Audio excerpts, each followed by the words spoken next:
Hello, amazing champions. I welcome you to another exciting class.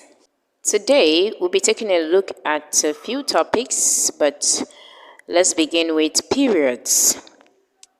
Use a period in an abbreviation, which is a shorter way of writing a word or group of words. For example, February can be written this way. Street can also be written this way by making use of a period.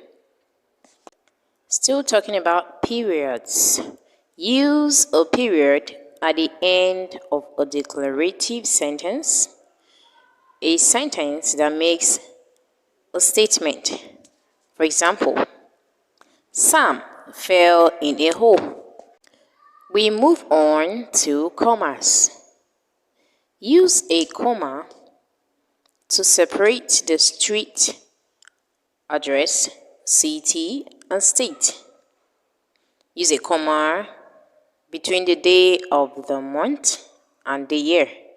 Use a comma before a conjunction to join two simple sentences.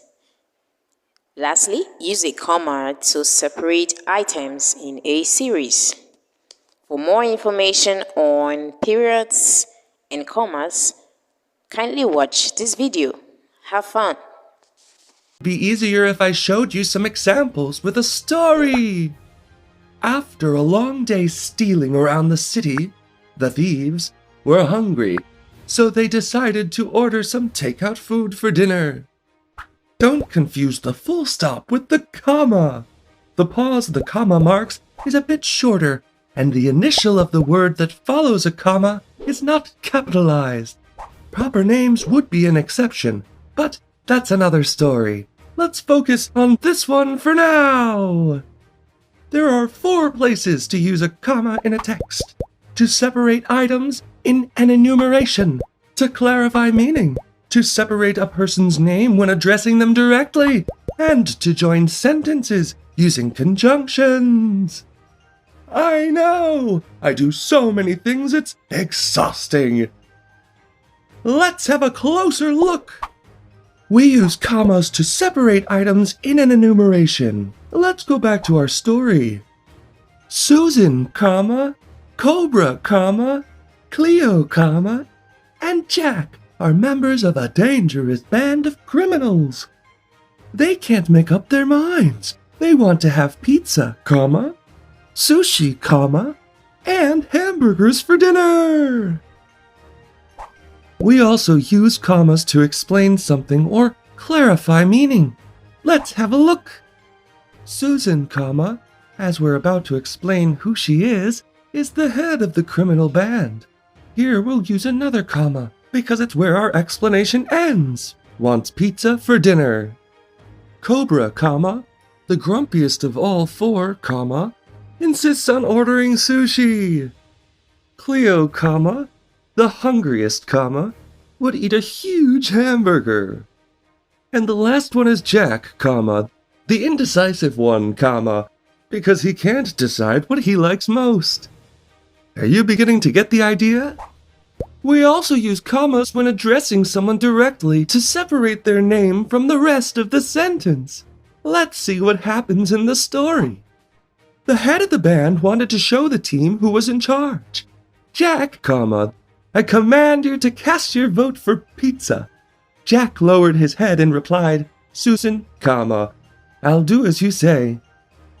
And finally, when we want to join 2 sentences using conjunctions, the comma should always go before the conjunction.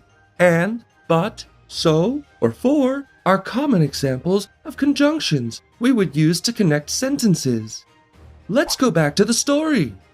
After waiting for an hour, the doorbell rang. It must have been the delivery man, comma. But they heard suspicious noises outside the door.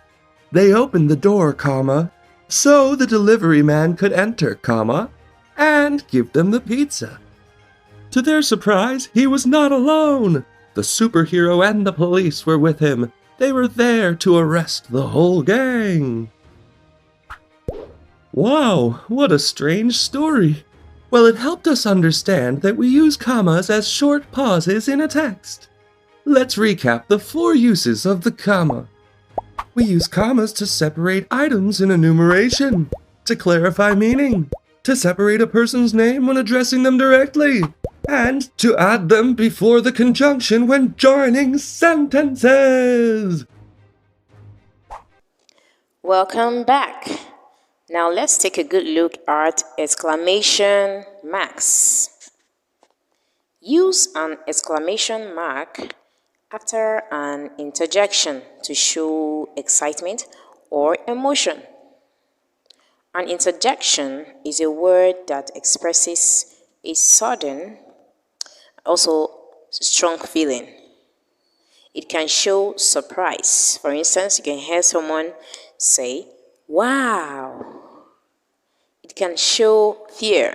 For instance, you can also hear someone say, "Run."